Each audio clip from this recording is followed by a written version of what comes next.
नमस्कार, मी दुर्वा कांबळी माझे कोकणच्या बातमीपत्रात तुमचं मनपूर्वक स्वागत करते। बातमीपत्राच्या सुरुवातीलाच नजर टाकूया ठळक घडामोडींवर। महाराष्ट्र राज्यातील पहिल्या महिला बचत गट विक्री केंद्राचे रत्नागिरी शहरात भूमिपूजन संपन्न।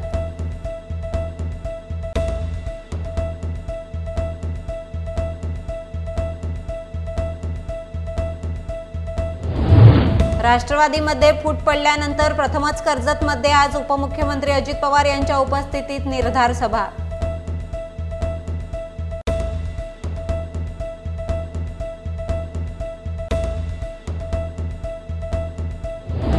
पेण तहसीलदार कार्यालयावर शालेय विद्यार्थ्यांचा मोर्चा, विविध मागण्यांसाठी चिमुकले एकवटले।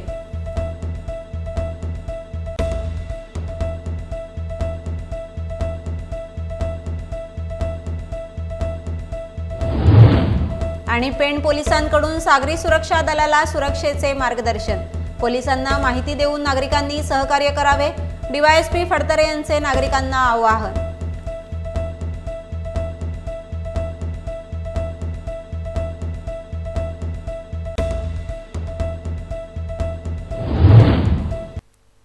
आता पाहूया सविस्तर वृत्त। महाराष्ट्र राज्यातील पहिले महिला बचत गटांचे विक्री केंद्र रत्नागिरीत सुरू होत असून शहरात महिला बचत गट विक्री केंद्राचे भूमिपूजन पालकमंत्री उदय सामंत यांच्या हस्ते संपन्न झाले। शहरातील आठवडा बाजार येथे होत असलेल्या या महिला बचत गट विक्री केंद्राच्या भवनामध्ये 400 महिलांना प्रशिक्षण देता येणार आहे, अशी माहिती पालकमंत्री सामंत यांनी दिली आहे। तसेच 30 तारखेला मुख्यमंत्र्यांच्या हस्ते 2443 महिलांना मोबाईल वाटप करण्यात येणार आहे। राज्यातील पहिलं बचत गटांचं विक्री केंद्र रत्नागिरीत होत आहे, याचा मला अभिमान आहे। पुढच्या महिन्यात 500 महिलांना केरळ येथे प्रशिक्षणासाठी पाठवण्यात येईल। त्यानंतर पथदर्शी प्रकल्प रत्नागिरीत सुरू करून क्वायर बोर्डाचे कार्यालय सुरू करण्यात येईल। जिल्ह्यातील पहिले 5 बचत गट पुढच्या वर्षी दिल्लीच्या दालनात आंतरराष्ट्रीय व्यापार मेळाव्यात नेण्याची जबाबदारी माझी असेल। अजूनही काही वेगळं करून देता येईल का याबाबतही माझा प्रयत्न सुरू आहे, असेही उदय सामंत म्हणाले।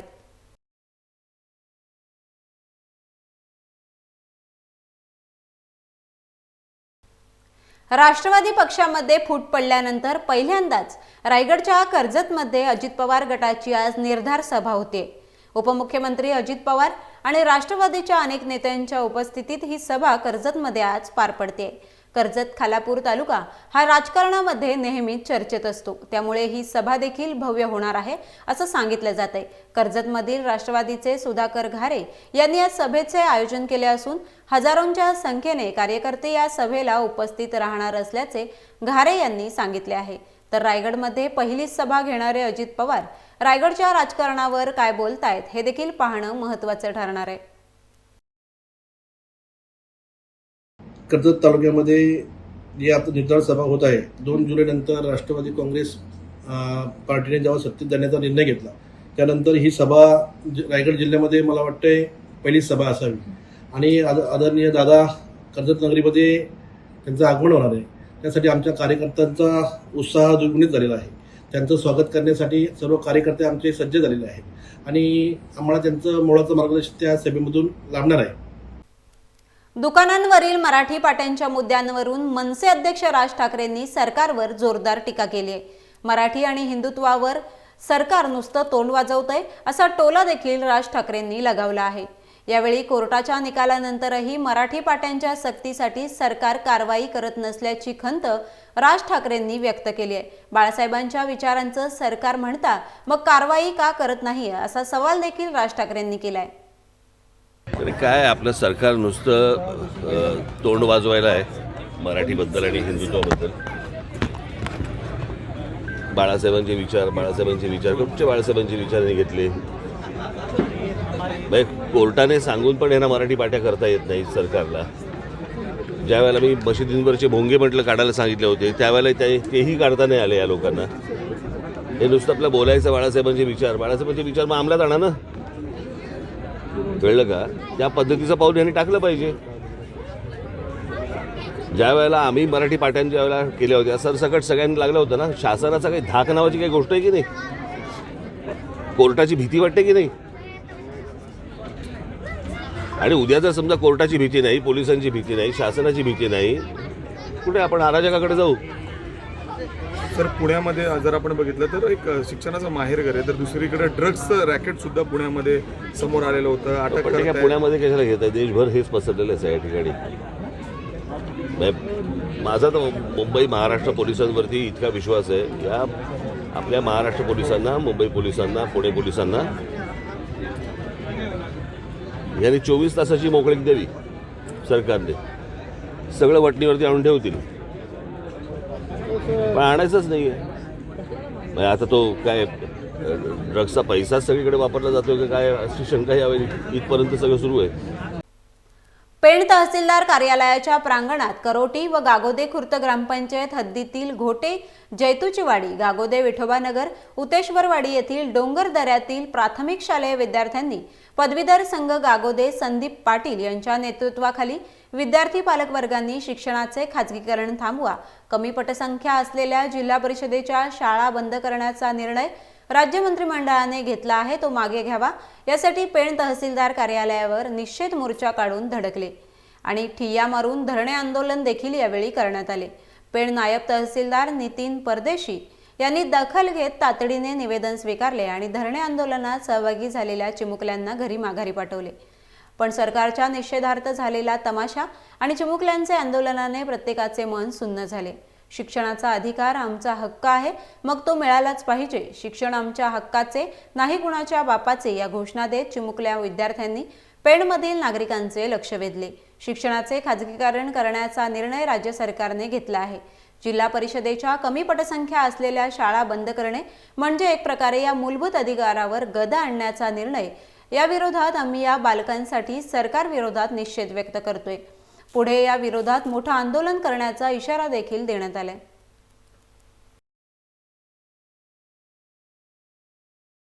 आज आम्ही महाराष्ट्र शासनाने शिक्षणाचा खाजगीकरणाचा जो निर्णय घेतलेला आहे त्या निर्णयाचा विरोध करण्यासाठी आज लक्षवेधी धरणे आंदोलन आम्ही केलं.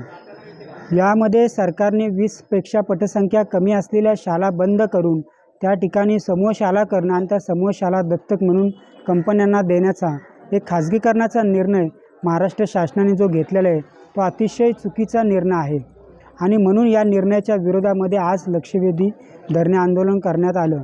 अनेक अशा शाळा आहेत की ज्या ठिकाणी शिक्षकांची गरज आहे, परंतु त्या ठिकाणी शिक्षकसुद्धा पुरवले जात नाही आहेत. त्यामुळे शिक्षकांची भरतीसुद्धा करणं गरजेचं आहे.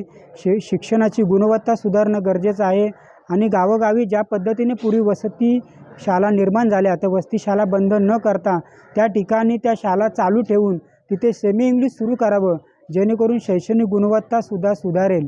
यासाठी आजचं हे लक्षवेधी धरणे आंदोलन करण्यात आलं होतं.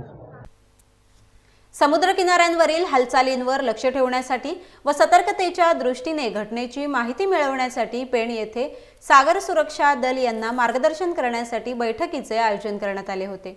यावेळी मार्गदर्शनपर सूचना देताना डीवायएसपी शिवाजी फडतरे यांनी समुद्रकिनाऱ्यावरील हालचालींची माहिती पोलिसांपेक्षा जलद गतीने समुद्रकिनाऱ्यावरील मासेमारी करणाऱ्या बांधवांना कळते ती मिळालेली माहिती पोलिसांना त्वरित देण्यात यावी. तसेच नागरिकांनी समुद्रकिनारी वावरताना आपले कान, नाक, डोळे उघडे ठेवून दिलेल्या सूचनांचे पालन करून काही आढळून आल्यास पोलिसांना माहिती देऊन सहकार्य करण्याचे आवाहन डीवायएसपी शिवाजी फडतरे यांनी केले आहे. यावेळी पेण पोलीस निरीक्षक देवेंद्र पोळ, वडखळ पोलीस निरीक्षक तानाजी नानरवार, दादर सागरी पोलीस निरीक्षक अजित गोळे, पोयनाड पोलीस निरीक्षक नरेंद्र बेलदार आदी उपस्थित होते. आपला हा सागर सुरक्षा दल निर्माण करण्याचा उद्देश एवढाच आहे की तुम्ही सर्व सदस्य त्या समुद्रकिनारी राहण्यास वास्तव्यास आहे आणि तुम्हाला समुद्राची पोलिसांपेक्षा चांगली माहिती आहे. तुम्हाला जी माहिती मिळते ते फक्त तुम्ही पोलिसांना पुरवायचे आणि पोलिसांच्या माध्यमातून मग आपण त्या चेक करून काही संशय आहे का नाही ते आपल्याला तपासायचे. मागचा जर इतिहास पाहिला तर जे जे हल्ले झाले ते मुंबईच्या आर्थिक राजधानीवर झालेले आहेत अतिरिक्त आहेत आणि ते समुद्रमार्गे झालेले आहेत आणि आपला रायगड जिल्हा मुंबईच्या जवळ आहे. त्यामुळे ह्या भागातून आणि पालघर भागातून मुंबईत घुसखोरी करायला वाव आहे. आणि म्हणूनच आपल्या रायगड सुरक्षा दलाचं आता महत्त्व खूप वाढलेलं आहे. आता सुद्धा जी श्रीवर्धनला भूक मिळाली, त्यामध्ये शस्त्र मिळाली, ती ऑस्ट्रेलियाच्या मालकीची होती, त्या व्यापाऱ्याच्या, पण ते सर्व करतात मच्छीमारांनीच निदर्शनास आणून दिली. आता सुद्धा एक वेगळा प्रकार घडतोय की संपूर्ण किनाऱ्यावर रत्नागिरी, सिंधुदुर्ग, रायगड चरसचे पाकिटच्या पाकिट मिळतात. 2 किलो, 5 किलो, 10 किलोचे पाकिट समुद्र किनारी लागलेले मिळतात. आणि ती मर्गिंग करताना काहीतरी त्याचा घातपात झाला असावा, म्हणजे एवढ्या मोठ्या प्रमाणात चरस आत येतोय अजून सुद्धा. सगळ्याचा उद्देश म्हणजे काय, म्हणून हे आपण एक सेवाभावी किंवा कर्तव्यदक्ष नागरिक म्हणून तुम्ही तुमचे सतत कान आणि डोळे उघडे ठेवले पाहिजे. तुम्हाला जी माहिती मिळेल ती तुमच्याला दिली पाहिजे. तुमच्या माध्यमातून अजून 10 जण तुमच्या संपर्कात असतील तर अजून 10 ठिकाणावरून तुम्हाला माहिती मिळेल. तुमच्या सगळ्या माध्यमातून पोलीस यंत्रणेला माहिती मिळेल. आणि जो संभाव्य काय जो अतिरेकी हल्ला आहे तो आपण टाळण्यासाठी किंवा अतिरेकी कारवाया टाळण्यासाठी त्याचा उपयोग होणार आहे. प्रधानमंत्री विश्वकर्मा कौशल्य सन्मान योजना उद्योग विभागामार्फत चालत असून ही अतिशय चांगली योजना आहे. सरपंचांनी घराघरात ही योजना पोचवून लाभार्थ्यांची निवड करावी आणि जिल्ह्याला राज्यात अग्रेसर ठेवावे असे आवाहन पालकमंत्री उदय सामंत यांनी केले आहे. जिल्हा परिषदेच्या शामराव पेजे सभागृहात प्रधानमंत्री विश्वकर्मा कौशल्य सन्मान योजना जिल्हा अंमलबजावणी समिती आढावा बैठक संपन्न झाली. यावेळी मुख्य कार्यकारी अधिकारी कीर्तिकिरण पुजार, अतिरिक्त मुख्य कार्यकारी अधिकारी परीक्षित यादव, प्रांताधिकारी जीवन देसाई, तहसीलदार राजाराम म्हात्रे आदींसह सरपंच, ग्रामसेवक उपस्थित होते. भारतातील सार्वजनिक क्षेत्रातील अग्रणी असलेल्या बँक ऑफ बडोदा या बँकेचा कृषी पंधरवड्याचा शुभारंभ, जो बँकेचा एक वार्षिक पंधरवड्यांपर्यंत चालणारा भव्य दिव्य कार्यक्रम असतो, जो भारतीय कृषी अर्थव्यवस्थेवर आधारित आहे. सदर कृषी भागीदार कार्यक्रम 28 नोव्हेंबर रोजी आरंभ झाला असून दिनांक 12 डिसेंबर 2023 रोजी बडोदा कृषी समारंभासोबत संपन्न होईल. नवी मुंबई परिक्षेत्रातील रायगड, पनवेल, रोहा, अलिबाग, पेण, महाड, कर्जत इत्यादी भागातील शेतकरी या पंधरवड्याचे लाभार्थी होणार आहेत. बँक ऑफ बडोदा एकूण 1 लाख भारतीय शेतकरी या योजनेत सहभागी होणार असून त्यांनी लाभार्थी व्हावे असे सदर बँकेचे उद्दिष्ट आहे. तत्पूर्वी किसान रथचे लोकार्पण नित्यानंतर बेहरा, हेडकर्ता advocate agri banking HO Baroda यांच्या उपस्थितीत करण्यात आला.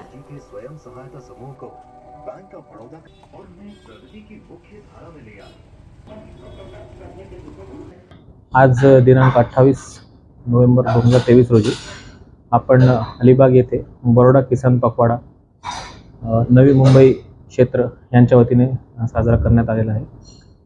तिथे माननीय general manager bank of Baroda rural agri head श्रीमान नित्यानंद बेहरा सर, नवी मुंबई क्षेत्रीय कार्यालय ह्याचे रिजनल हेड श्रीमान श्रीनिवास रविपती सर यांच्या उपस्थित हे कार्यक्रम सुरू करण्यात आलेला. या कार्यक्रमामध्ये आपण एक किसान रथ नावाचा एक कन्सेप्ट सुरू केला. तो किसान रथ हा अलिबागपासनं जे ग्रामीण क्षेत्रात ब्रांचेस आहेत, शाखा आहेत, वडखळ, वढाव, पेन, जोहे ह्या ठिकाणी फिरणं, तिथे आपापल्या विविध प्रकारच्या सोने तारण कर्ज, शेतकऱ्यांसाठी असलेले कर्ज, फिशरीज म्हणजे मत्स्यपालन वगैरेसाठी असलेले कर्ज, पोल्ट्रीसाठी कर्ज, ह्याबद्दल आपल्याला जागरूकता निर्माण करण्यासाठी एक साधारण एक त्याच्यावरती चित्रफित किंवा व्हिडिओ म्हणता येईल असं प्ले करण्यात आलेलं आहे. लोकांची जागृती करण्यात आलेली आहे. या कार्यक्रमामध्ये जवळजवळ 13.5 कोटीचं आम्ही ॲग्रिकल्चर मेगा क्रेडिट डिस्बर्समेंट थोडक्यात कर्ज वाटप करण्यात आलेलं आहे. या कार्यक्रमामध्ये लोक जनजागृतीसाठी एक छोटेसं पथनाट्यसुद्धा सादर करण्यात आलेलं होतं. या कार्यक्रमामध्ये माननीय CO मॅडम नगरपालिका यांची पण उपस्थिती होती. थोडक्यात लोकांची पण इथे जवळजवळ 150-200 लोकांनी इथे हजेरी लावली होती. भरपूर लांबून लोक आले होते. अशा प्रकारे थोडक्यात आमचा बडोदा किसान पखवाडा हा 15 दिवसांचा कार्यक्रमच्या वतीने आज एक mega disbursement camp successfully conduct झालेला आहे. नवयान बौद्ध युवा संघ महाड पोलादपूर माणगाव तर्फे 26 नोव्हेंबर 2023 रोजी संविधान दिनी भव्य बाईक रॅली काढण्यात आली.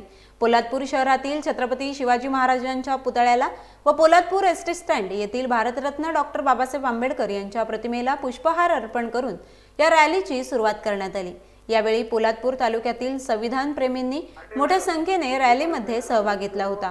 नडगाव बौद्धवाडी ग्रामपंचायत नडगाव येथे संविधान रॅलीचे स्वागत करण्यात आले. महाड येथील छत्रपती शिवाजी महाराज चौक येथे छत्रपती शिवरायांना वंदन केल्यानंतर राष्ट्रीय स्मारक महाड, चौदार तळे महाड, दिवाणी न्यायालय महाड व क्रांतीभूमी महाड येथील भारतरत्न डॉक्टर बाबासाहेब आंबेडकरांच्या पुतळ्यास अभिवादन करण्यात आले. बाजारपेठेतून फिरताना भारतीय संविधानाची प्रास्ताविका बाजारपेठेतील दुकानांमध्ये भेट देण्यात आली. देशाची शान, भारताचे संविधान, माझे संविधान माझा अभिमान, संविधानाचा सन्मान हाच आमचा अभिमान अशा घोषणा देखील यावेळी देण्यात आल्या. रॅली दरम्यान Poladpur police Thane, Mahad MIDC police Thane व महाड शहर पोलीस ठाणे यांचे सहकार्य लाभले. रॅलीमध्ये महाड, पोलादपूर, माणगाव तालुक्यातील युवक, ज्येष्ठ सामाजिक कार्यकर्ते, शिक्षक यांनी मोठ्या संख्येने सहभाग घेतला होता. अशा पद्धतीने भारतीय संविधान दिन नवयान बौद्ध युवा संघातर्फे उत्साहात साजरा करण्यात आला.